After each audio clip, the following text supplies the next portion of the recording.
ದೊರೆನೆತ್ತಿ ಗರುಡ ಕವನ ಸಂಕಲನದ ಮಾತುಕತೆ ಸಂವಾದ ಈ ಕಾರ್ಯಕ್ರಮಕ್ಕೆ ತಮ್ಮೆಲ್ಲರಿಗೆ ಪ್ರೀತಿಯ ಸ್ವಾಗತವನ್ನ ಕೋರುತ್ತೇನೆ. ಈ ಕಾರ್ಯಕ್ರಮದಲ್ಲಿ ಈ ದೊರೆನೆತ್ತಿ ಗರುಡ ಅನ್ನುವ ಕಾವ್ಯದ ಕುರಿತಾಗಿ ಮಾತನಾಡಲಿರುವ ಡಾಕ್ಟರ್ ಮಲ್ಲಪ್ಪ ಬಂಡಿ, ಸಹಾಯಕ ಪ್ರಾಧ್ಯಾಪಕರು, RC ಹಿರೇಮಠ್ ಕನ್ನಡ ಅಧ್ಯಯನ ಪೀಠ, ಕರ್ನಾಟಕ ವಿಶ್ವವಿದ್ಯಾಲಯ ಧಾರವಾಡ. ಇವ್ರಿಗೂ ಕೂಡ ನಾನು ಈ ಕಾರ್ಯಕ್ರಮಕ್ಕೆ ಪ್ರೀತಿಯ ಸ್ವಾಗತವನ್ನ ಕೋರುತ್ತೇನೆ. ಇದರ ಜೊತೆಗೆ ಇದೇ ವೇದಿಕೆಯಲ್ಲಿ ಈ ಕೃತಿಯ ಸಂವಾದವನ್ನ ಮಾಡಲಿರುವ ಯುವ ಕವಿಗಳು ಮತ್ತು ಸಂಶೋಧಕರಾಗಿರುವ ಡಾಕ್ಟರ್ ಬಸಯ್ಯ ಸ್ವಾಮಿ ಕಮಲ್ದಿಂಗಿ ಹಾಗೂ ಮತ್ತೋರ್ವ ಯುವ ಕವಿ ಮತ್ತು ವಿಮರ್ಶಕರು ಆಗಿರುವ ಮಂಜುನಾಥ್ SK, ಇವರಿಗೂ ಕೂಡ ನಾನು ಕಾರ್ಯಕ್ರಮಕ್ಕೆ ಪ್ರೀತಿಯ ಸ್ವಾಗತವನ್ನ ಕೋರುತ್ತೇನೆ. ಈ ಆನ್ಲೈನ್ ವೇದಿಕೆಯಲ್ಲಿ ದೊರೆನೆತ್ತಿ ಗರುಡು ಕೃತಿಯ ಲೇಖಕರಾಗಿರುವಂತಹ ಮಧು ಬಿರಾದರ್ ಕೂಡ ಇದ್ದಾರೆ. ಅವ್ರಿಗೂ ಕೂಡ ನಾನು ಕಾರ್ಯಕ್ರಮಕ್ಕೆ ಆತ್ಮೀಯ ಸ್ವಾಗತವನ್ನ ಕೋರುತ್ತೇನೆ.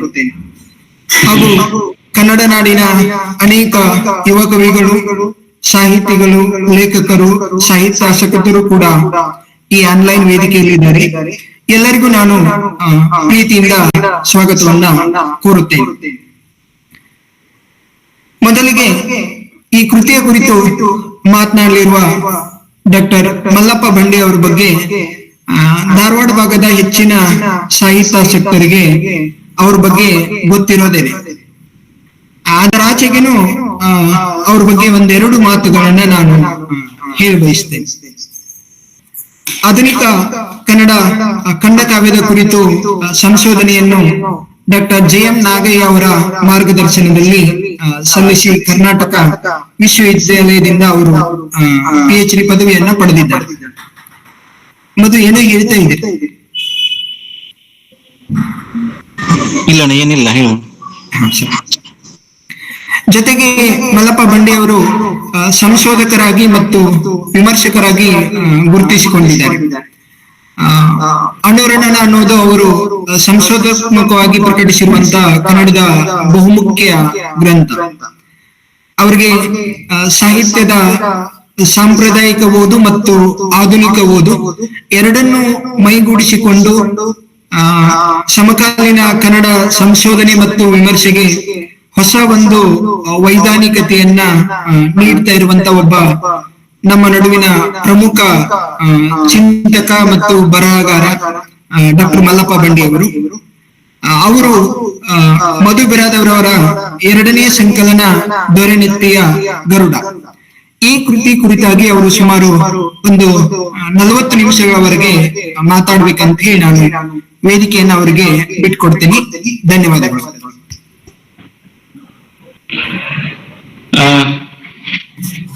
ಈ ಆನ್ಲೈನ್ ಸಂವಾದದಲ್ಲಿ ಸರ್ ಕೇಳಿಸ್ತಾ ಇದೆಯಲ್ಲ?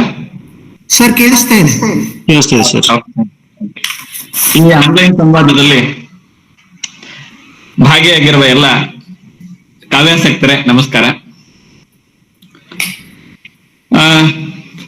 ಪರಿಸರ ಪುಸ್ತಕ ರಂಜನಿಗೆ ಇವರು ಇವತ್ತು ಆಯೋಜನೆ ಮಾಡಿರುವ ಡಾಕ್ಟರ್ ಮಧು ಬಿರಾದಾರ್ ಅವರ ದೊರೆನೆತ್ತಿ ಗರುಡ ಕಾವ್ಯ ಸಂಕಲನ ಕುರಿತು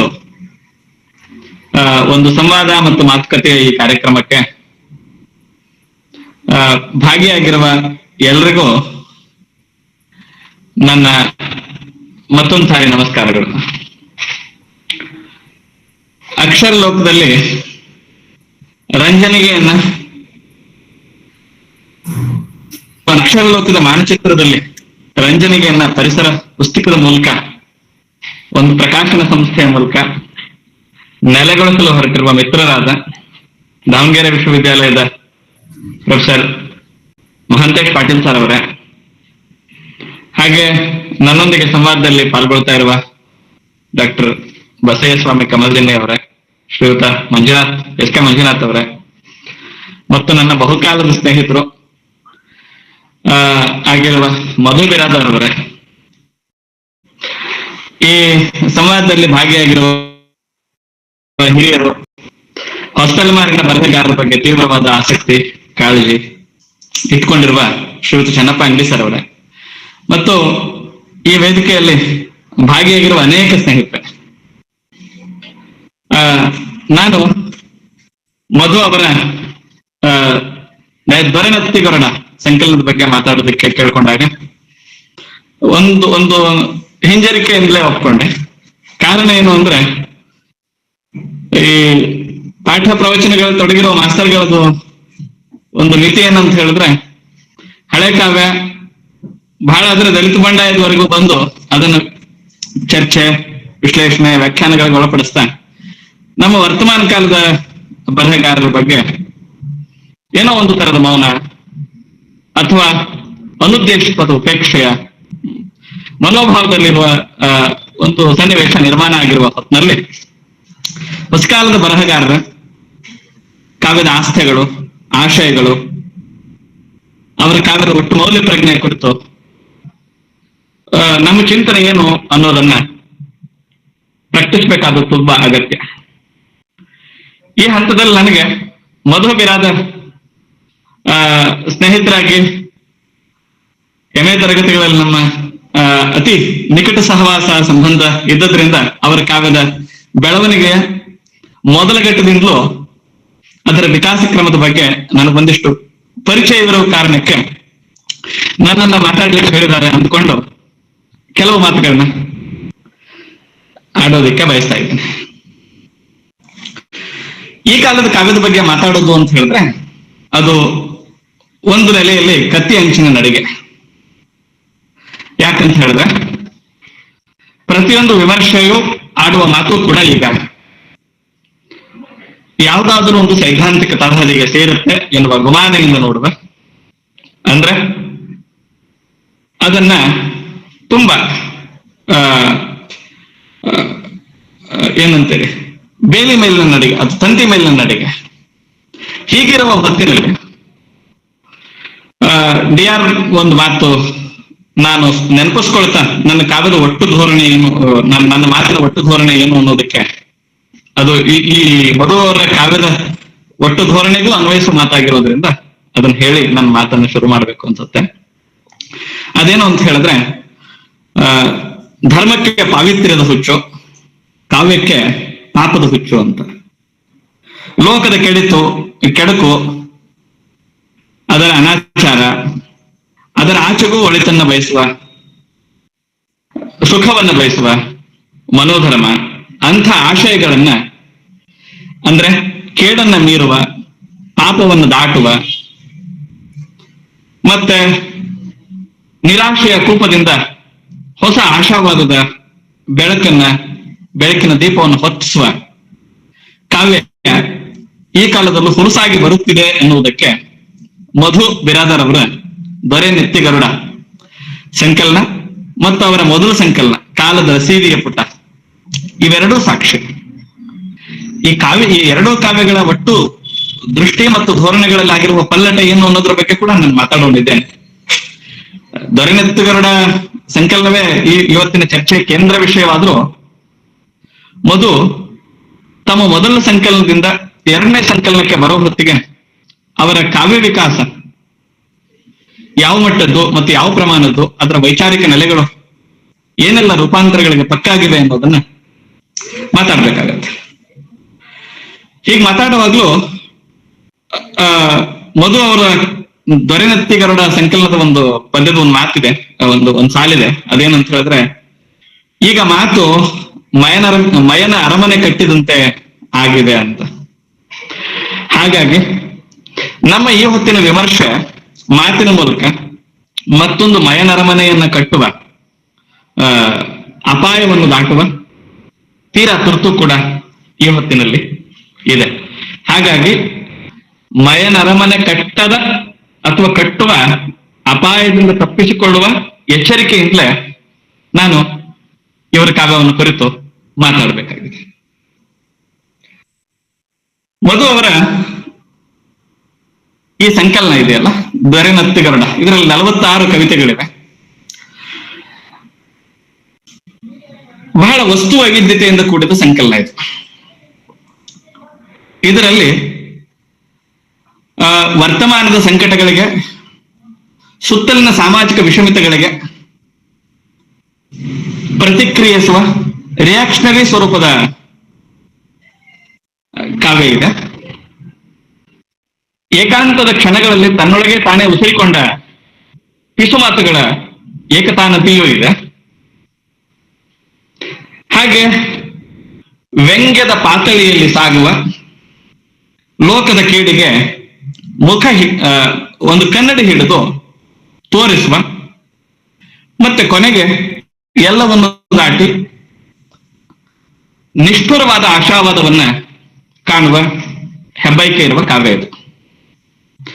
ಮೊದಲಿಗೆ ಈ ಕವನಗಳನ್ನ ಓದಿದಾಗೆಲ್ಲ ನನಗೇನ್ ಅನ್ಸಿದ್ದು ಅಂತ ಹೇಳಿದ್ರೆ, ಕವಿ ಇಲ್ಲಿ ಯಾಕೆ ಲೋಕವನ್ನು ಇಷ್ಟು ದೂರುತ್ತಿದ್ದಾರೆ ಅಂತ ಒಂದ್ಸಾರಿ ಅನ್ಸಿದ್ರು, ಅವರ ಮುಂದಿನ ಎಲ್ಲ ಕವಿತೆಗಳನ್ನ ಓದ್ತಾ ಹೋದ ಹಾಗೆ ನನಗೆ ಅನ್ಸಿದ್ದೇನು ಅಂತ ಹೇಳಿದ್ರೆ, ಇವರ ಕಾವ್ಯ ನಿರಾಶವಾದದ ಧ್ವನಿ ಅಲ್ಲ, ನಿಷ್ಠುರ ಆಶಾವಾದದ ಧ್ವನಿ ಅಂತ ನನಗೆ ಸ್ಪಷ್ಟವಾಗಿದೆ. ಇಂಥ ಈ ಕಾವ್ಯವನ್ನು ನಾನು ಯಾವ ರೂಪಕದ ಮೂಲಕ ಅರ್ಥೈಸ್ಕೊಳ್ಳೋದಕ್ಕೆ ಸಾಧ್ಯ ಅಂತ ಹೊರಡುವಾಗ ನನಗೆ ಕಂಡಿದ್ದೇನು ಅಂತ ಹೇಳಿದ್ರೆ, ಇದನ್ನ ಆಧುನಿಕತೆ ಅಂತ ಏನ್ ಹೇಳ್ತೀವಿ, ಮಾಡರ್ನಿಟಿ, ಈ ಹೊತ್ತು ನಾವೆಲ್ಲ ಬದುಕ್ತಿರೋದಿದೆಯಲ್ಲ, ಅದು ಹೊಸಕಾಲ ಅಥವಾ ವರ್ತಮಾನ ಅಂತ ಏನಿದೆ ಅದನ್ನೆಲ್ಲ ನಾವು ಮಾಡರ್ನಿಟಿ ಅಂತ ವಿಶಾಲ ಪರಿಪ್ರೇಕ್ಷೆಯಲ್ಲಿ ಗ್ರಹಿಸೋದಾದ್ರೆ, ಅಂಥ ಮಾಡರ್ನಿಟಿಗೆ ಸಂಬಂಧಪಟ್ಟ ಅಪರೂಪದ ವ್ಯಾಖ್ಯಾನಗಳು ಈ ಕಾವ್ಯದಲ್ಲಿ ಇದೆ ಅನ್ನೋದು ನನ್ನ ಗ್ರಹಿಕೆ. ಆಧುನಿಕ ಮೌಲ್ಯ ವ್ಯವಸ್ಥೆಯನ್ನು ಕುರಿತು ಇಲ್ಲಿನ ನಿಲುವುಗಳಿದೆಯಲ್ಲ, ಅವು ಗುಮಾನೆ, ಪ್ರಶ್ನೆ ಮತ್ತು ವಿಡಂಬನಾತ್ಮಕ ನೆಲೆಯಲ್ಲಿ ಮಂಡಿತವಾಗಿವೆ. ಸುತ್ತಲಿನ ಘಟನೆಗಳಿಗೆ, ವಿಷಮತೆಗಳಿಗೆ ಅವಕ್ಕೆ ತೋರುವ ಪ್ರತಿಕ್ರಿಯಾವಾದಿ ಸ್ವರೂಪ ಇದೆಯಲ್ಲ, ಅದು ವ್ಯಂಗ್ಯದ ಪಾತ್ರೆಯಿಂದ ಹೊರಟದ್ದು. ಮತ್ತೆ ಇವರ ಈ ಕವಿತೆಗಳಿದೆಯಲ್ಲ, ಇವು ಆಧುನಿಕತೆಗೆ ಮುಖಗಳಿಲ್ಲ, ಮಾತ್ರ ಮುಖವಾಡಗಳಿವೆ ಅನ್ನೋದನ್ನೇ ಸ್ಪಷ್ಟವಾಗಿ ಇಲ್ಲಿನ ಏನು ಚಿಂತನೆ ಅಥವಾ ತಿಳುವಳಿಕೆ ಅಥವಾ ಗ್ರಹಿಕೆ ಇದೆ ಅಂತ ನನಗನ್ಸುತ್ತೆ.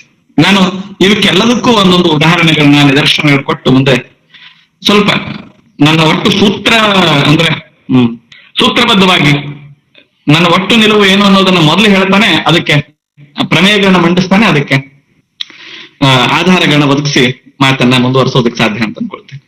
ಅಂದ್ರೆ ಆಧುನಿಕತೆಗೆ ಮುಖಗಳಿಲ್ಲ, ಅಲ್ಲಿ ಇರೋದೆಲ್ಲ ಬರೀ ಮುಖವಾಡಗಳೇ ಅನ್ನೋದನ್ನ ಇಲ್ಲಿನ ಕವಿತೆಗಳು ತುಂಬಾ ಸಹನೀಯವಾಗುವಂತೆ ಮಂಡಿಸ್ತವೆ. ಇನ್ನ ಈ ಕವಿತೆಗಳಲ್ಲಿ sense of alienation and sense of ಡಿಪ್ರಿವೇಶನ್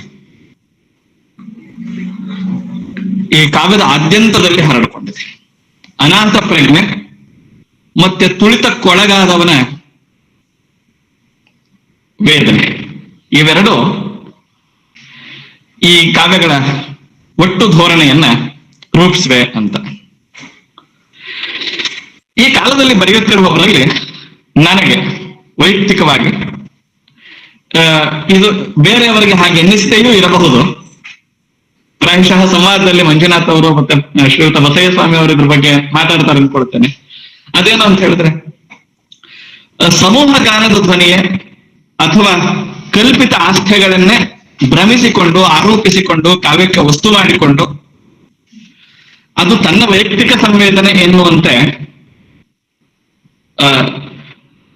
ಕೆಲವು ಬರಹಗಳು ಬರುತ್ತಿರುವ ಈ ಹೊತ್ತಿನಲ್ಲಿ ಅನುಭವದ ಸಾಚಾತನಕ್ಕೆ ಮತ್ತೆ ಒಳಗಿನ ಒತ್ತಡಗಳ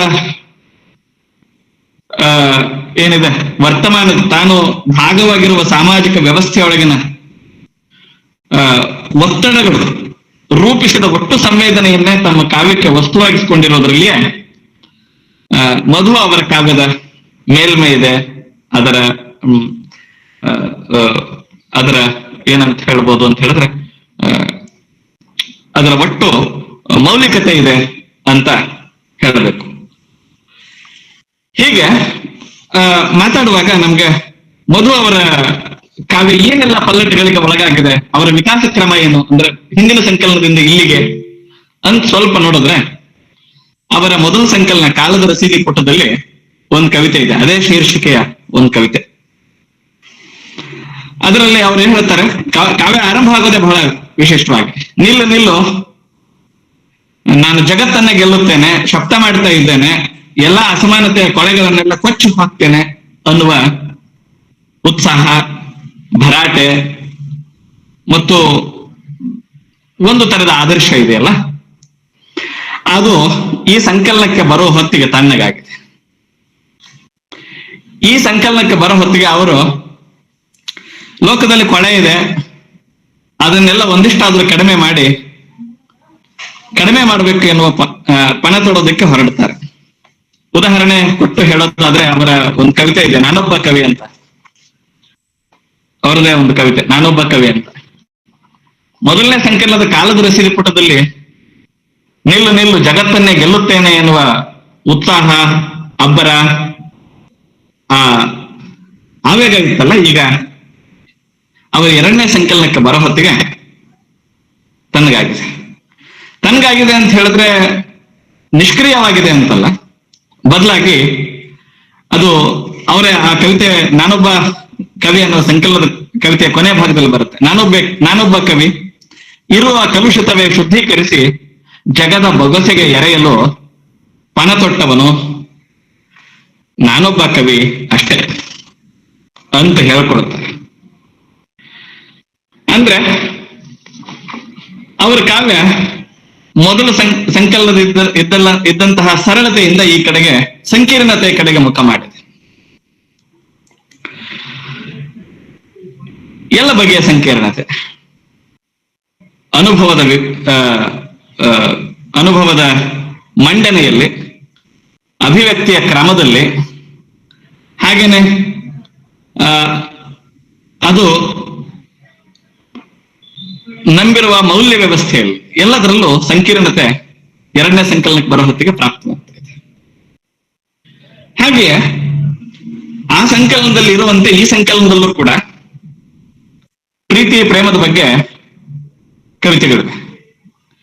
ವ್ಯತ್ಯಾಸ ಇಷ್ಟೇ ಈಗ ಆಗಿರೋದು, ಅಲ್ಲಿಂದ ಇಲ್ಲಿಗೆ ಏನು ಅಂತ ಹೇಳಿದ್ರೆ, ಅಲ್ಲಿನ ಆದರ್ಶದ ಉತ್ಸಾಹದ ಆರ್ಭಟ ಮುಗಿದು ಈಗ ಇಲ್ಲಿ ವಾಸ್ತವದ ಕಡೆಗೆ ಅವರ ಕಾವ್ಯ ಮುಖ ಮಾಡಿದೆ. ಈ ಕವಿತೆ, ಈ ಸಂಕಲನದಲ್ಲಿ ಅವರು ವಾಸ್ತವಕ್ಕೆ ಹೆಚ್ಚು ತಮ್ಮನ್ನ ತೆತ್ಕೊಳ್ತಾರೆ. ಪ್ರೀತಿ ಪ್ರೇಮದ ಬಗ್ಗೆ ಮಾತಾಡುವಾಗ್ಲೂ ಅಲ್ಲಿ ಅವರಿಗೆ ಮೊದಲಿದ್ದಂತಹ ಒತ್ತಡಗಳಿಲ್ಲ. ಈಗ ಒಂದು ಅವರ ಹಿಮ ಎನ್ನುವ ಕವಿತೆಯಲ್ಲಿ ಹೇಳ್ತಾರೆ, ಪ್ರೀತಿ ಚಿಗುರುವ ಮುನ್ನ ಎಷ್ಟೊಂದು ಕನಸು, ಬಹಳಷ್ಟು ಕನಸಿತ್ತು, ಈಗೀಗ ಸ್ಪಷ್ಟವಾಗಿದೆ ಎಲ್ಲ ಚಿತ್ರದ ಮಿತಿಯು ಅಂತ. ಅಂದ್ರೆ ಮುಂದೆ ಹೇಳ್ತಾರೆ, ಮದರಂಗಿ ಬಿಡಿಸುವ ಅವಳ ಕಿರು ಆಸೆ ಈಡೇರಲಿ ಎಂದಷ್ಟೇ ಹೇಳಬಲ್ಲೆ ಅಂತ. ಮೊದಲು ಅವರ ಕಾವ್ಯಕ್ಕಿದ್ದ ಆ ಪ್ರೀತಿಯ ಕಾವು ಈಗ ಈ ಸಂಕಲನಕ್ಕೆ ಬರೋ ಹೊತ್ತಿಗೆ ಅದು ತನ್ನ ನೆಲದ ಮೂಲಕ್ಕೆ ಅಂಟಿಕೊಳ್ಳುವ ಹಂತಕ್ಕೆ ಬಂದಿದೆ. ಇನ್ನು ಅವರ ಮೊದಲ ಸಂಕಲನದಲ್ಲಿ ಅವರು ಸುತ್ತಲಿನ ವರ್ತಮಾನಕ್ಕೆ ಸ್ಪಂದಿಸುವಾಗ, ಅಲ್ಲಿನ ವಿಕೃತಿಗಳಿಗೆ, ಅಸಮಾನತೆಗೆ ಸ್ಪಂದಿಸುವಾಗಲೆಲ್ಲ ಮತ್ತೆ ಪರಂಪರೆಯೊಂದಿಗೆ ಅವರು ಸಂವಾದಕ್ಕೆ ಇಳಿಯುವಾಗ ಎಲ್ಲ ಗಾಂಧಿಯ ಜೊತೆಗೆ ಸಂವಾದಕ್ಕೆ ಇಳಿತಾರೆ. ಮೊದಲ ಸಂಕಲನದಲ್ಲಿ. ಆದ್ರೆ ಈಗ ಅವರ ಎರಡನೇ ಸಂಕಲನಕ್ಕೆ ಬರೋ ಹೊತ್ತಿಗೆ ಅವರ ಸಂವಾದದ ಕೇಂದ್ರ ಗಾಂಧಿಯಿಂದ ಅಂಬೇಡ್ಕರ್, ಬುದ್ಧ, ಬಸವ ಇವರೊಂದಿಗೆ ಅವರ ಸಂವಾದದ ಬಾಗಿಲು ತೆರೆದುಕೊಳ್ಳುತ್ತವೆ.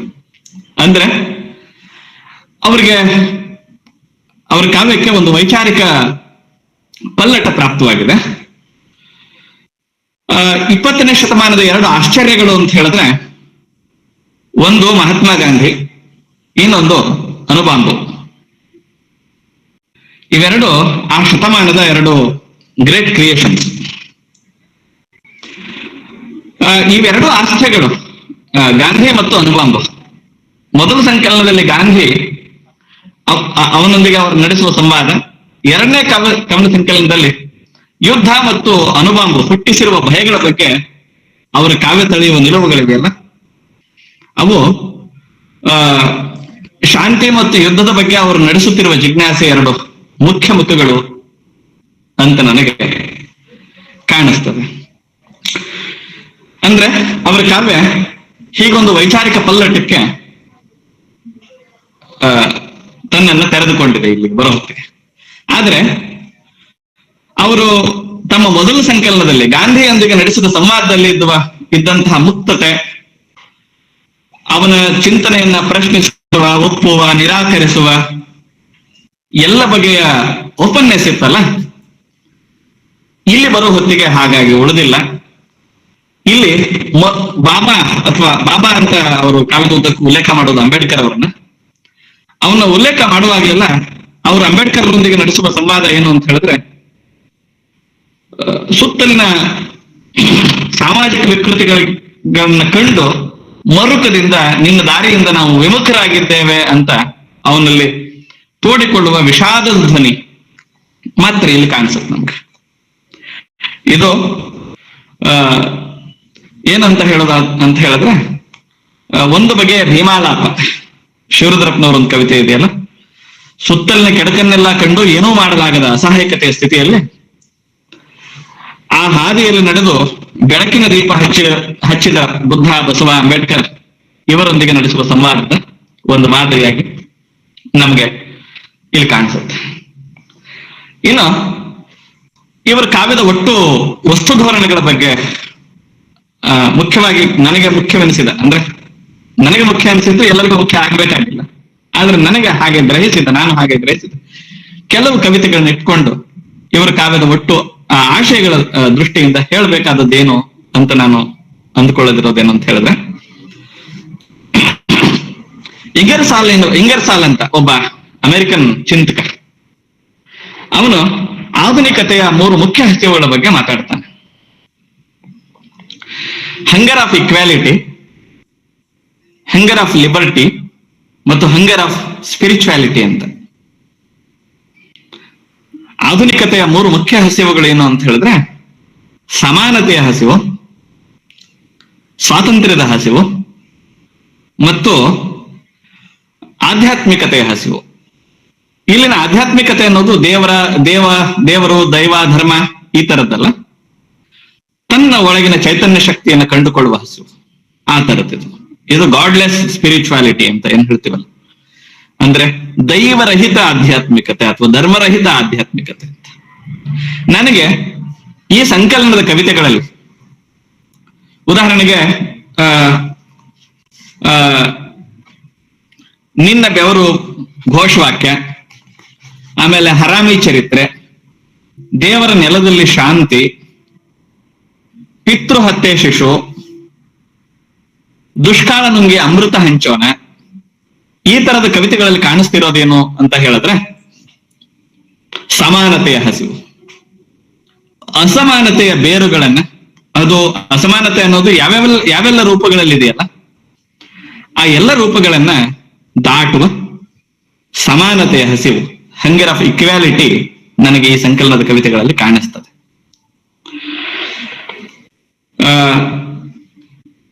ಇದು ಮೊದಲನೇದು. ಎಲ್ಲ ತರದ ಕೇಡುಗಳು, ಅದು ಬಡತನ, ದುಃಖ, ಹಿಂಸೆ, ಇವುಗಳನ್ನೆಲ್ಲ ದಾಟಿ ಸಮಾಜವನ್ನು ಕಟ್ಟುವ ಬಯಕೆ ಈ ಸಮಾನತೆಯ ಹಸಿವು. ಇನ್ನು ಅವರ ಪ್ರೇಮ ಕವನಗಳಿವೆ, ಈ ಸಂಯೋಗ ಮೀಮಾಂಸೆ, ಹಿಮಾಗ್ನಿ, ವಲಸೆ ಹಕ್ಕಿಯ ತಾಯಿ, ಮತ್ತೆ ಶೃಂಗನಾಗಿನಿ, ಈ ತರದ ಕವಿತೆಗಳಲ್ಲೆಲ್ಲ ನನಗೆ ಸ್ವಾತಂತ್ರ್ಯದ ಹಸಿವು, ಆಧುನಿಕ ಮನುಷ್ಯನ ಮುಖ್ಯವಾದ ಅಭಿಲಾಷೆ ಇದು. Liberty of hunger of liberty, ಅಥವಾ ಎಲ್ಲ ನಮ್ಮ ಸಾಮಾಜಿಕ ವಿಧಿ ನಿಷೇಧಗಳು, ಕಟ್ಟುಪಾಡುಗಳು, ಧರ್ಮದ ಹೆಸರಿನಲ್ಲಿ, ಜಾತಿಯ ಹೆಸರಿನಲ್ಲಿ, ಸಂಸ್ಕೃತಿಯ ಹೆಸರಿನಲ್ಲಿ ನಾವೇ ಕಟ್ಟಿಕೊಂಡಿರುವ ಗಡಿಯ ಗೋಡೆಗಳನ್ನು ಕೆಡುವ ಒಂದು ಉದಾತ್ತವಾದ ಚಿಂತನ ಕ್ರಮ ಈ ಕವಿತೆಗಳಲ್ಲಿ ನಮಗೆ ಕಾಣಿಸುತ್ತೆ. ಬರೀ ಭಾರತೀಯ ಅಥವಾ ಕನ್ನಡ ಸಮಾಜದ ಸಾಂಸ್ಕೃತಿಕ ಸಂದರ್ಭದ ಸ್ವಾತಂತ್ರ್ಯದ ಹಸಿವು ಇದು ಮಾತ್ರ ಅಲ್ಲ, ಬದಲಾಗಿ ಸುತ್ತಲಿನ ಎಲ್ಲೋ ನಡೆಯುವ ಯುದ್ಧ, ಎಲ್ಲೋ ನಡೆಯುವ ಹಿಂಸೆಯನ್ನು ಕೂಡ ಕವಿ ಸೂಕ್ಷ್ಮವಾಗಿ ಗುರುತಿಸ್ತಾರೆ. ಉದಾಹರಣೆಗೆ ದೇವರ ನೆಲದಲ್ಲಿ ಶಾಂತಿ ಎನ್ನುವ ಅವರ ಕವಿತೆ ಇದೆಯಲ್ಲ, ಅದನ್ನ ನಾನು ಹೇಗೆ ಅರ್ಥ ಮಾಡ್ಕೊಂಡಿದ್ದು ಅಂದ್ರೆ, ಇವತ್ತು ಇಸ್ರೇಲ್, ಪ್ಯಾಲೆಸ್ತೈನ್, ಹಮಾಸ್ ಮುಂತಾದ ಧಾರ್ಮಿಕ ಗುಂಪುಗಳ ನಡುವೆ ನಡೆಯುತ್ತಿರುವ ವೈರ ಇದೆಯಲ್ಲ, ಅದನ್ನೆಲ್ಲ ಇಟ್ಕೊಂಡು ಯಾರು ಶಾಂತಿ ಮಂತ್ರವನ್ನ ಬೋಧಿಸ್ತಿದ್ದಾರೋ ಅವ್ರ ಕೈಯಲ್ಲೇ ಅಣುಬಾಂಬು, ಬಂದೂಕುಗಳು ತಮ್ಮ ಕರಾಳ ದರ್ಶನವನ್ನು ತೋರಿಸ್ಲಿಕ್ಕೆ ಹೊರಟಿವೆ ಅಂತ ಹೇಳುವ. ಇಲ್ಲೆಲ್ಲ ಬರೀ ಕನ್ನಡ ಭಾರತೀಯ ಸಮಾಜಗಳ ಜನತೆಗೆ ಸಮಾನತೆ, ಸ್ವಾತಂತ್ರ್ಯದ ಪ್ರಾಪ್ತಿ ಆಗ್ಬೇಕು ಅನ್ನೋದಲ್ಲ. ಲೋಕದಲ್ಲಿ ಎಲ್ಲೆಲ್ಲಿ ಕೇಳಿದೆಯೋ, ಎಲ್ಲೆಲ್ಲಿ ಹಿಂಸೆ ಇದೆಯೋ, ಅವಮಾನ ಇದೆಯೋ, ಶೋಷಣೆ ಇದೆಯೋ, ಅಸಮಾನತೆ ಇದೆಯೋ, ಧರ್ಮ, ಜಾತಿ, ಲಿಂಗ ಯಾವುದರ ಹೆಸರಿನಲ್ಲಿ, ಅದೆಲ್ಲವನ್ನು ದಾಟುವ ಆಶಾವಾದ ಕವಿಗಿದೆ. ಆದ್ರೆ ಬರೀ ಆಶಾವಾದಿ ಅಲ್ಲ ಅವರು. ಅಲ್ಲಿನ ಕೇಡಿನ ಕರಾಳ ಮುಖಗಳನ್ನ ನಮಗೆ ದರ್ಶಿಸ್ತಾನೆ. ಆ ಕೇಡು ಯಾವ ರೂಪದ್ದು, ಅದರ ಹಿಂದಿನ ಭಯಾನಕ ಮನಸ್ಥಿತಿಗಳು ಎಂಥದ್ದು ಅನ್ನೋದನ್ನ ಅರ್ಥ ಮಾಡಿಸೋದಕ್ಕೆ ಹೊರಡೋದು ಅವರಿಗೆ ಮುಖ್ಯ ಆಗುತ್ತೆ. ಹೀಗೆಲ್ಲ ಮಾಡುವಾಗ ಅವರು ಈ ಹೊತ್ತಿನ ಲೇಖಕರಿಗೆ ಯಾವುದೋ ಒಂದು ಐಡಿಯಾಲಜಿಗೆ ಬದ್ಧರಾಗಿ ಬರೆಯುವ ಅಪಾಯ ಇದೆಯಲ್ಲ, ಅದನ್ನು ದಾಟಿದ್ದಾರೆ. ಅಂದ್ರೆ ಬದ್ಧರಾಗಿ ಬರೀಬೇಕು ಅಥವಾ ಬರೀಬಾರದು ಅನ್ನುವ ಇರಾದೆಯ ಮಾತಲ್ಲ ಇದು. ಒಂದು ಐಡಿಯಾಲಜಿ ಒಳಗೆ ತನ್ನೊಳಗೆ ಹುಟ್ಟಿಕೊಳ್ಳುವ ವಿಕೃತಿಗಳನ್ನು ದಾಟಬೇಕು ಅನ್ನುವ ಒಂದು ಸ್ವಸ್ಥ ಮನಸ್ಥಿತಿಯ ಬರವಣಿಗೆ ನನಗೆ ಈ ಸಂಕಲನದ ಕವಿತೆಗಳಲ್ಲಿ ಕಾಣಿಸ್ಕೊಂಡಿದೆ. ಹೀಗೆ ಹೇಳುವಾಗ ಅವರ ಕಾವ್ಯಕ್ಕೆ ಒಟ್ಟು 2 ಮುಖಗಳಿವೆ ಅನ್ನೋದಂತೂ ಸ್ಪಷ್ಟ. ಒಂದು ವೈಯಕ್ತಿಕ ಮುಖ, ಅವರ ಪ್ರೇಮ ಕವಿತೆಗಳಲ್ಲಿ ಮತ್ತೆ ಆಗಾಗ ಬರುವ ವೈಯಕ್ತಿಕ ಜೀವನದ ತೊಳಲಾಟಗಳು, ಬಡತನ, ನಿರುದ್ಯೋಗ, ಅಥವಾ ಹಳ್ಳಿಯಿಂದ ನಗರಕ್ಕೆ ಬಂದಾಗಿನ ಪಾಡು, ಮತ್ತೆ ನಗರ ಲೋಕದ ಜಂಜಡಗಳು, ಅಲ್ಲಿನ ಮುಖವಾಡಗಳನ್ನ ಕುರಿತು ಕವಿ ತಳೆಯುವ ನಿಲುವುಗಳೆಲ್ಲ ನಮಗೆ ವೈಯಕ್ತಿಕ ಮುಖ ಕಂಡ್ರೆ, ಈ ಅವರ ಹರಾಮಿ ಚರಿತ್ರೆ, ದೇವರ ನೆಲದಲ್ಲಿ ಶಾಂತಿ, ದೊರೆ ನೆತ್ತಿಗರುಡ ಅಂತ ಈ ಸಂಕಲನಕ್ಕೆ ಇಟ್ಟಿರುವ ಹೆಸರಿನ ಶೀರ್ಷಿಕೆಯ ಕವಿತೆ, ಈ ತರದ, ಆಮೇಲೆ ದಾರಿ ಒಂದೇ ಕಾಲ ಸಂಧಿಸಲು ಅನ್ನೋ ಕವಿತೆ, ಈ ತರದಲ್ಲೆಲ್ಲ ಅವರ ಕವಿತೆಯ ಸಾಮಾಜಿಕ ಮುಖಗಳು ಕಾಣಿಸ್ತವೆ. ಇಂಥ ಇವರ ಕವಿತೆಯನ್ನ ಅರ್ಥ ಮಾಡ್ಕೊಳ್ಳೋದಿಕ್ಕೆ ನಮಗೆ ಇರೋ ದಾರಿ ಏನು ಅಂತ ಹೇಳಿದ್ರೆ, ಅವರದೇ ಒಂದು ಕವಿ ಒಂದು ಪದ್ಯ ಇದೆ, ನಾನೊಬ್ಬ ಕವಿ ಅಂತ. ಅದನ್ನ ಅರ್ಥ ಮಾಡ್ಕೊಂಡ್ರೆ ಇವರ ಕಾವ್ಯಕ್ಕೆ ಪ್ರವೇಶ ಮಾಡುವವರು ಹೇಗೆಲ್ಲ ಇವರನ್ನು ಪ್ರವೇಶಿಸಬಹುದು ಅನ್ನೋದಕ್ಕೆ ಅದೊಂಥರ ಕೈಗನ್ನಡಿ ಇದ್ದ ಹಾಗೆ. ಅಂದ್ರೆ ಇವರು ಯಾವ ನೆಲೆಯಲ್ಲಿ ನಿಂತು ವೈಯಕ್ತಿಕವಾಗಿ ಕವಿತೆಯನ್ನು ಬರೀತಾರೆ ಅನ್ನೋದಕ್ಕೆ. ನಾನೊಬ್ಬ ಕವಿ ಚಿಗುರಿಯಂತೆ ಬೆದರಿ ಓಡುತ್ತೇನೆ, ಹಿಂದೆ ಮುಂದೆ ದಾರಿ ಸಿಕ್ಕ ದಿಕ್ಕಿನೆಡೆಗೆ. ಅರೆ, ಹುಲಿಯ ಬೇಟೆಯಾಡಿದ ಹೆಬ್ಬುಲಿಯ ಪರಂಪರೆಯವರು ಎಂದು ಹೇಳುತ್ತಾರೆ ಎದೆ ಉಬ್ಬಿಸಿ ನಮ್ಮವರು ಜಗಲಿ ಮೇಲೆ. ಹಾಗಾದರೆ ನಾನೇಕೆ ಉತ್ತರ ಕುಮಾರ? ಅಯ್ಯೋ ದೇವರೇ, ಯಾರಿಗೆ ಏನೆಂದು ಹೇಳಲಿ? ಹೊಣೆಗಾರಿಕೆ ಇಲ್ಲದವನ ಮಾತೆಂದು ಜರೆಯುವ ಕಾಲದಲ್ಲಿ ಬಟ್ಟೆ, ತಿಂಡಿ, ಪ್ರಾರ್ಥನೆ, ಪಾಠ ಹೇಗೆ ಹೇಳಲಿ? ತುಟಿ ಪಿಟ್ಟೆನ್ನುವುದರಲ್ಲಿ ಮೈಯೆಲ್ಲ ಕೇಳಿನ ಕಡಿತ, ಹೆಜ್ಜೆ ಹೆಜ್ಜೆಗೂ ಘಟಸರ್ಪದ ತಿವಿತ, ನಂಜಾಗಿ ಹಗಲು ರಾತ್ರಿ ನರಳಾಡಿ ನರ ಹಿಡಿದಂತಾಗಿ ಬಿದ್ದಿರುವೆ ಗಾಳಿ ಬೆಳಕಿರದ ಕಾಲಾಪಾನಿಯಲ್ಲಿ. ಹೀಗೆಲ್ಲ ಮಾತಾಡ್ಕೊಳ್ತಾ ಮುಂದೆ ಹೇಳ್ತಾರೆ, ನಾನೊಬ್ಬ ಕಣ್ಣು, ಕಿವಿ, ಬಾಯಿ ಊನ, ಕೈ ಹಿಡಿದು ನಡೆಸುವವನನ್ನೇ ನಂಬಿ ನಡೆಯುತ್ತಿರುವ ಘನ ನಾಗರಿಕ ಅಂತ. ಹೀಗೆ ಸ್ವವಿಮರ್ಶೆ, ಒಳಕುದಿಗಳನ್ನೇ ಲೋಕದ ಬಗೆಗಿನ ಪ್ರೀತಿ ಮತ್ತು ತಿರಸ್ಕಾರಗಳ ಎರಡನ್ನೂ ಒಟ್ಟೊಟ್ಟಿಗೆ ಅಂಟಿಸಿಕೊಂಡು ಬರಹಕ್ಕೆ ಮುಖ ಮಾಡುವ ನೆಲೆ ಇತ್ತು. ಇದನ್ನು ನಾನು ಹೇಗೆ ಗುರುತಿಸ್ತೇನೆ ಅವರ ಒಟ್ಟು ಸಾಮಾಜಿಕ ಪ್ರಜ್ಞೆ ಮತ್ತು ವೈಯಕ್ತಿಕ ಪ್ರಜ್ಞೆ ಅಂತ ಹೇಳಿದ್ರೆ, ಎಲಿಯಟ್ ತನ್ನ ಟ್ರೆಡಿಷನ್ ಅಂಡ್ ಇಂಡಿವಿಜುವಲ್ ಟ್ಯಾಲೆಂಟ್ ಎನ್ನುವ ಲೇಖನದಲ್ಲಿ ವ್ಯಕ್ತಿ ಮತ್ತು ಕವಿ ಎನ್ನುವ ಒಬ್ಬ ವ್ಯಕ್ತಿಗೆ ಎರಡು ಮುಖಗಳಿರುತ್ತವೆ ಅಂತ. ಒಂದು ವ್ಯಕ್ತಿಯಾಗಿ ಖಾಸಗಿ, ಇನ್ನೊಂದು ಕವಿಯಾಗಿ ಅವನು ಸಾಮಾಜಿಕನಾಗುವ ಪರಿ.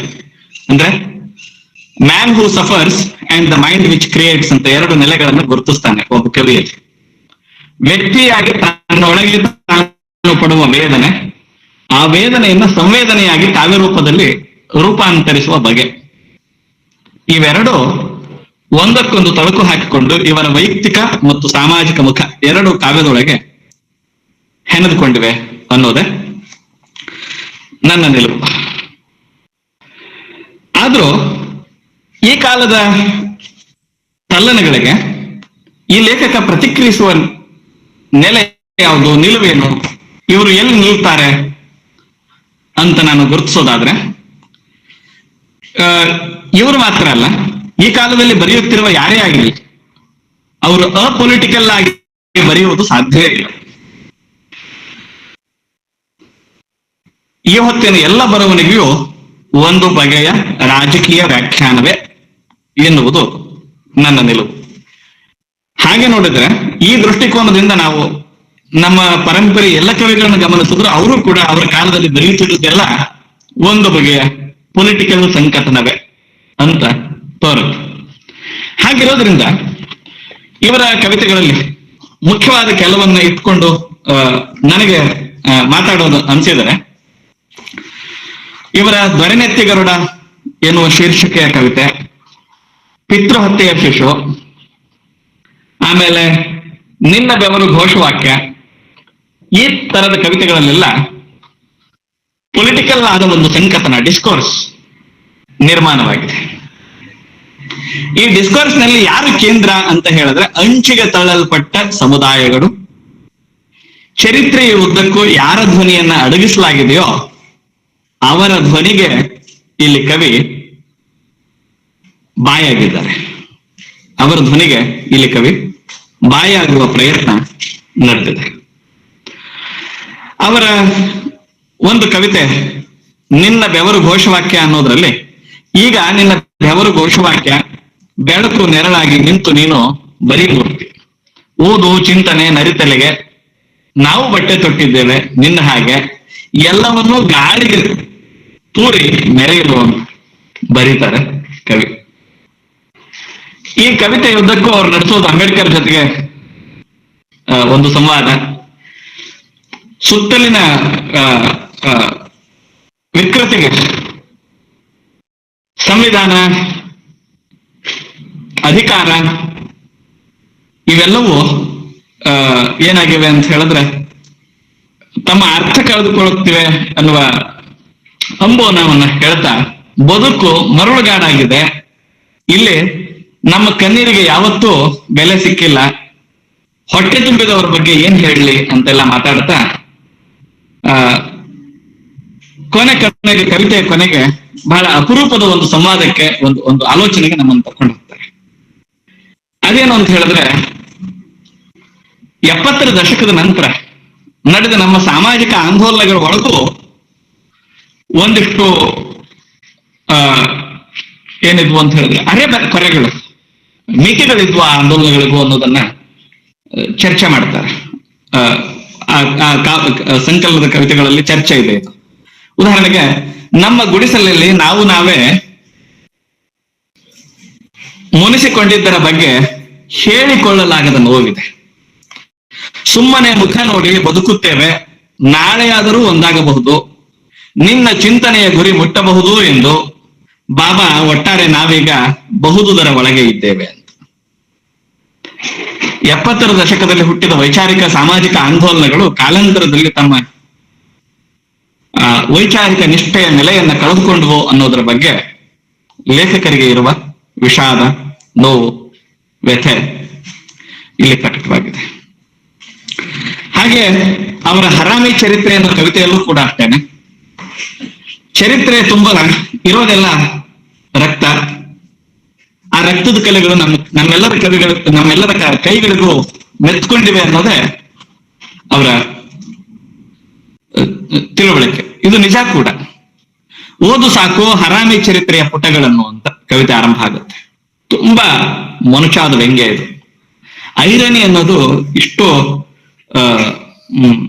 ವ್ಯಗ್ಗಳವಾಗಿ ಇವರ ಕವಿತೆಗಳಲ್ಲಿ ಬರೋದಕ್ಕೆ ಇಂಥದ್ದೇ ನಿದರ್ಶನಗಳು. ನಾನು ಆರಂಭದಲ್ಲೇ ಮಾತಾಡುವಾಗ ಹೇಳಿದ್ದೆ ನಿಮ್ಗೆ, ವ್ಯಂಗ್ಯದ ಪಾತಳಿಯಲ್ಲಿ ಸಾಗುವ ಅನೇಕ ಕವಿತೆಗಳಿವೆ ಇಲ್ಲಿ ಅಂತ. ಅದಕ್ಕೊಂದಿದೊಂದು ಒಳ್ಳೆ ನಿದರ್ಶನ. ಓದು ಸಾಕು ಹರಾಮಿ ಚರಿತ್ರೆಯ ಪುಟಗಳನ್ನು. ಮೊದಲ ಪುಟದಿಂದ ಆರಂಭ. ರಕ್ತಪಾತ, ಮೋಸ, ವಂಚನೆ, ಹಿಂಸೆಯ ಉಗ್ರ ಬಕಾಸುರತನ, ಬಣ್ಣ, ಸಂಕೇತ, ಘೋಷವಾಕ್ಯ, ಹೊತ್ತು ಕುಣಿಯುವ. ಇಲ್ಲ, ನಾವು ಹಾಗೆ ಮಾಡ್ತಾ ಇದ್ದೇವೆ, ಸಂಕೇತಗಳಲ್ಲಿ ಹಂಚಿ ಹೋಗಿದ್ದೇವೆ ಅನ್ನೋದನ್ನೆಲ್ಲ ಹೇಳ್ತಾ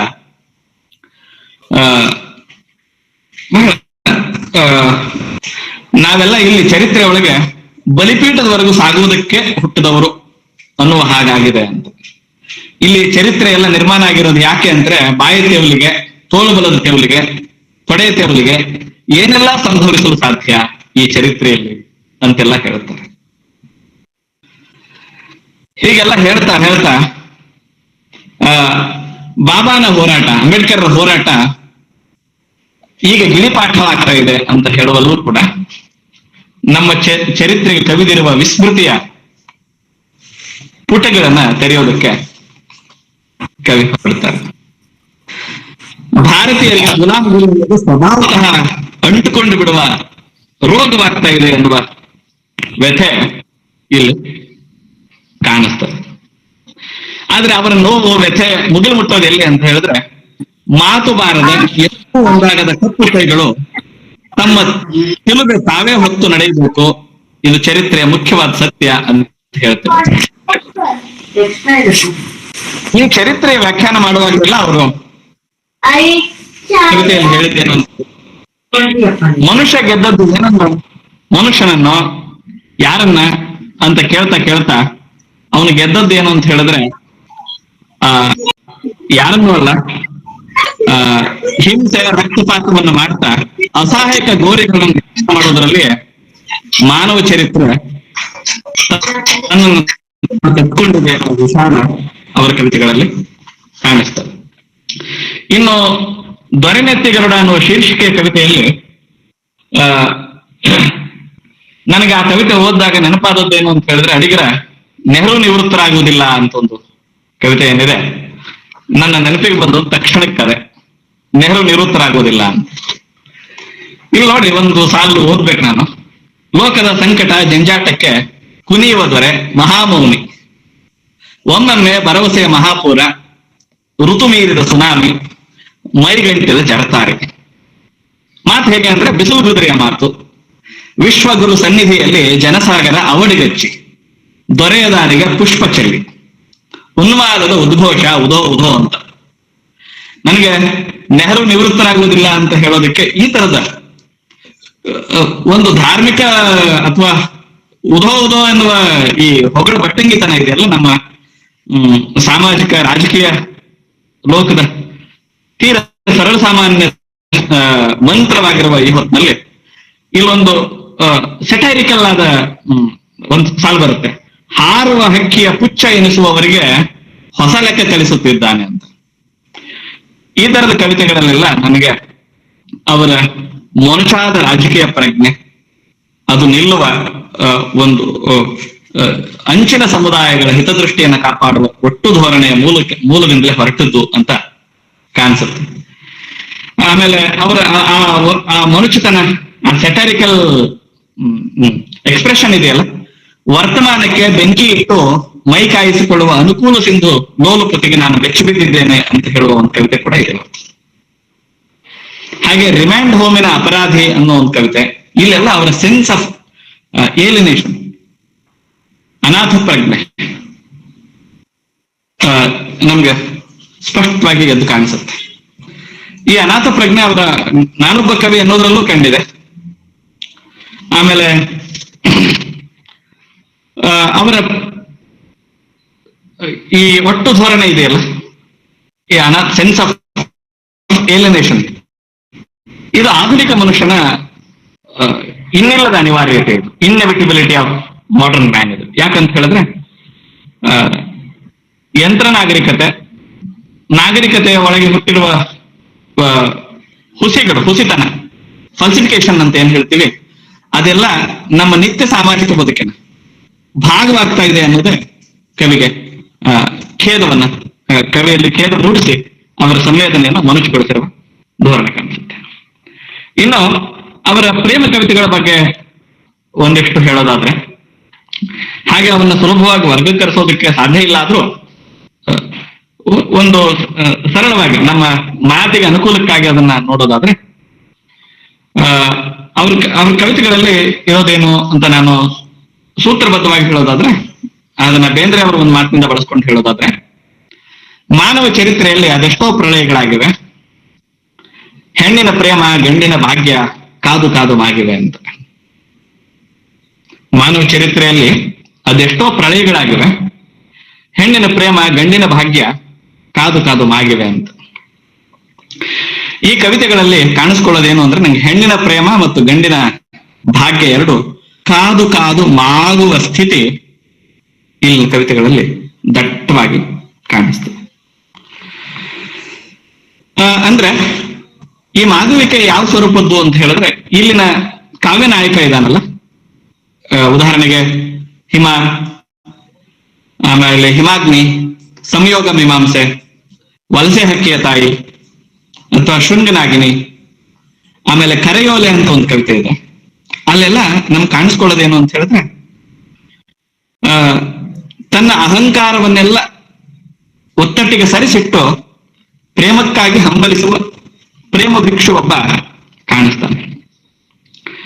ಅವನು ತನ್ನ ಪುರುಷ ಅಹಂಕಾರದ ಎಲ್ಲ ಚಹರೆಗಳನ್ನ ನಿರಾಕರಿಸುವುದಕ್ಕೆ ಸಿದ್ಧನಾಗಿದ್ದಾನೆ, ಒಂದು ಉದಾತ್ತವಾದ ಪ್ರೇಮಕ್ಕಾಗಿ ಹಂಬಲಿಸುವ ಕಾವ್ಯನಾಯಕ.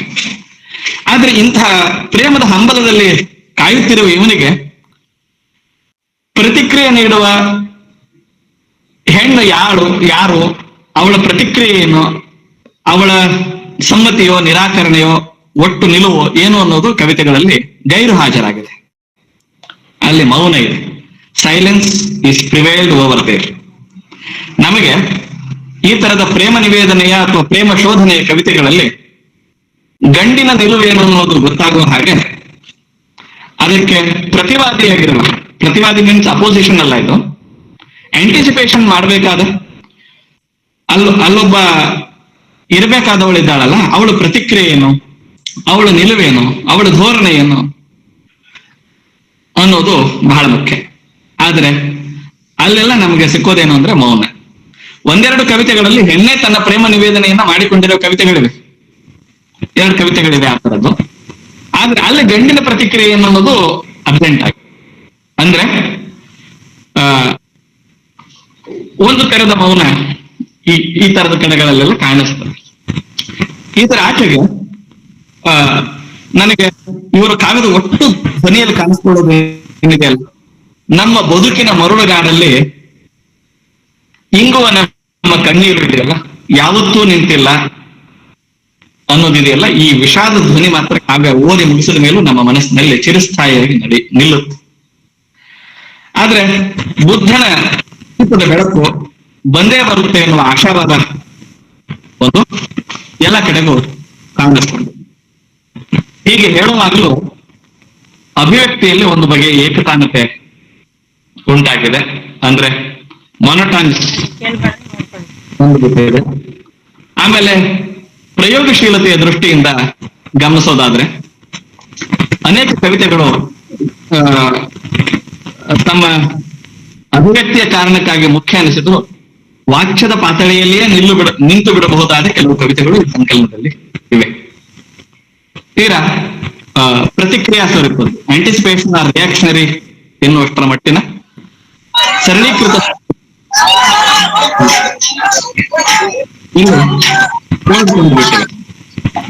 ಮತ್ತೆ ಈ ಕವನಗಳಲ್ಲಿ ಬಹುಧ್ವನಿಗಳು ಅಂತ ಏನ್ ಹೇಳ್ತೀವಿ, ಮಲ್ಟಿಪಲ್ ವಾಯ್ಸ್, ಅಂತಹ ನಿರೂಪಣ ಕ್ರಮವೊಂದರ ಸಾಧ್ಯತೆ ನಮಗೆ ಎಲ್ಲೂ ಕಾಣಿಸೋದಿಲ್ಲ. ಆದ್ರೆ ನವ್ಯರ ಭಾಷಾ ಧ್ವನಿ ಇದೆಯಲ್ಲ, ಅದು ಈ ಕವಿಗೆ ತುಂಬಾ ಸಿದ್ಧಿಸಿದೆ. ಅಂದ್ರೆ ವಸ್ತುವಿನ ನೆಲೆಯಲ್ಲ, ಅಭಿವ್ಯಕ್ತಿ ನೆಲೆಯಲ್ಲಿ ನವ್ಯ ಲೇಖಕರಿಗೆ ಸಾಧಿತವಾದ ಒಂದು ತೆರನಾದ ಭಾಷಾ ಧ್ವನಿ ಏನಂತ ಹೇಳ್ತೀವಿ, ಅದನ್ನ ಸೆಟಾರಿಕಲ್ ಅಡಿಗರಿ ಎಲ್ಲ ಬರೀತಾರಲ್ಲ, ಆ ತರದ ವಿಡಂಬನಾತ್ಮಕ ಧ್ವನಿ ಇವರ ಕಾವ್ಯಕ್ಕೆ ಪ್ರಾಪ್ತವಾಗಿದೆ. ಆದ್ರೆ ಈ ಕಾಲದಲ್ಲಿ ಬರೆಯುತ್ತಿರುವ ಲೇಖಕರಿಗೆ ಇರುವಂತೆ ಇಲ್ಲೂ ಕೂಡ ಸಮೂಹ ಗಾನದ ಮೌಲ್ಯಗಳೇ ಕವಿಯ ಮೌಲ್ಯಗಳಾಗುವ ಅಪಾಯವೂ ಇದೆ. ಲೋಕದ ವ್ಯಾಪಾರಗಳಿಗೆ ಪ್ರತಿಕ್ರಿಯಿಸುವಾಗ ವ್ಯಕ್ತಿ ವಿಶಿಷ್ಟವಾದ ಧೋರಣೆಗಳನ್ನ ನಾವು ಹೆಚ್ಚು ನಿರೀಕ್ಷೆ ಮಾಡಿದ್ರೆ ಅಂಥದ್ದು ಅಲ್ಲಲ್ಲಿ ಕಾಣಿಸೋದಿಲ್ಲ. ಆದ್ರೆ ಕವಿತೆ ಓದಿದ್ರೆ ಇದು ಮಧು ಬಿರಾದಾರ್ ಅವರೇ ಬರೆದದ್ದು ಅನ್ನುವಷ್ಟು ಛಾಪು ಒತ್ತುವಂತೆ ಇರುವ ಒಂದು ಇಂಡಿವಿಜುವಲಿಸ್ಟಿಕ್ ಆದ ಭಾಷೆಯನ್ನ ಇವ್ರ ಕಾವ್ಯ ರೂಢಿಸ್ಕೊಂಡಿದೆ ಅನ್ನೋದೇ ನಮಗೆ ಬಹಳ ಮುಖ್ಯ. ಯಾಕಂತ ಹೇಳಿದ್ರೆ ನಮಗೆ ಕುವೆಂಪು ಕವಿತೆ ಓದಿದಾಗ ಬರೀ ಹೆಸರು ನೋಡೋದು ಬೇಡ, ಕವಿತೆ ಓದಿದ ತಕ್ಷಣ ಇದು ಕುವೆಂಪು ಬರೆದದ್ದು ಅಂತ ಅನ್ಸುತ್ತಲ್ಲ, ಅಥವಾ ಬೇಂದ್ರೆ ಕವಿತೆ ನೋಡಿದಾಗ ಇದು ಬೇಂದ್ರೆ ಬರೆದದ್ದು ಹಾಗೆ ಅನ್ಸುತ್ತಲ್ಲ. ನಾನು ಹತ್ತಿರದಿಂದ ಮಧು ಅವರನ್ನ ಬಲ್ಲವನಾದ್ರಿಂದ ಅವ್ರ ಕವಿತೆಯನ್ನ ನೀವು ಅವ್ರ ಹೆಸರು ಹಾಕದೆ ಕೊಟ್ಟರು ಇದು ಇವರ ಬರಹವೇ ಅಂತ ಗುರುತಿಸುವಷ್ಟರ ಮಟ್ಟಿಗೆ ಅವರ ಕಾವ್ಯದ ಒಂದು ಭಾಷಿಕ ರೂಢಿ ಇದೆಯಲ್ಲ, ಅದನ್ನ ಅವರು ರೂಪಿಸ್ಕೊಂಡಿದ್ದಾರೆ. ಹೀಗಾಗಿ ಅವರ ಕಾವ್ಯ ಹೊಸ ಭರವಸೆ ಮೂಡಿಸುವ, ತುರ್ತಿನಿಂದ ಹೊರಟದ್ದು, ವರ್ತಮಾನದ ತುರ್ತುಗಳಿಗೆ ಸ್ಪಂದಿಸುವ ಇರಾದೆಯಿಂದ ಹೊರಟದ್ದು ಹೊಸ ಭರವಸೆಯ ಕವಿತೆ ಅಂತ ಹೇಳ್ತಾ, ಅದು ಇನ್ನೂ ಮುಟ್ಟಬೇಕಾದ ಎತ್ತರದ ನೆಲೆಗಳು ಬಹಳಷ್ಟು ಇವೆ ಎನ್ನುವ ಪ್ರಜ್ಞೆಯೊಂದಿಗೆ ನನ್ನ ಮಾತಿಗೆ ನಾನು ವಿರಾಮ ಕೊಡ್ತೇನೆ. ಸಂವಾದದಲ್ಲಿ ಇನ್ನಷ್ಟು ಹೆಚ್ಚು ಮಾತಾಡಬಹುದು ಅಂದ್ಕೊಳ್ತೇನೆ.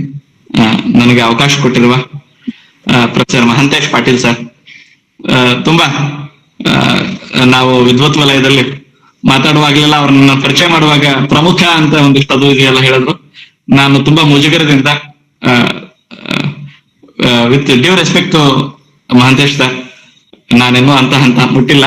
ನಿಮ್ಮ ಅಪರೂಪದ ಆಶಯಾತ್ಮಕ ಮಾತುಗಳಂತ ಅಂದ್ಕೊಳ್ತೇನೆ, ಇರುವ ಮಾತುಗಳಲ್ಲವು ಅಂತ ಭಾವಿಸ್ತಾ ಎಲ್ಲ ಭಾಗವಹಿಸಿದ ಸಹನೆಯಿಂದ ಕೇಳಿದ ತಮ್ಮೆಲ್ಲರಿಗೂ ನನ್ನ ಕೃತಜ್ಞತೆಗಳನ್ನು ಹೇಳಿ ನನ್ನ ಮಾತಿಗೆ ವಿರಾಮ ಕೊಡ್ತೇನೆ. ನಮಸ್ಕಾರ.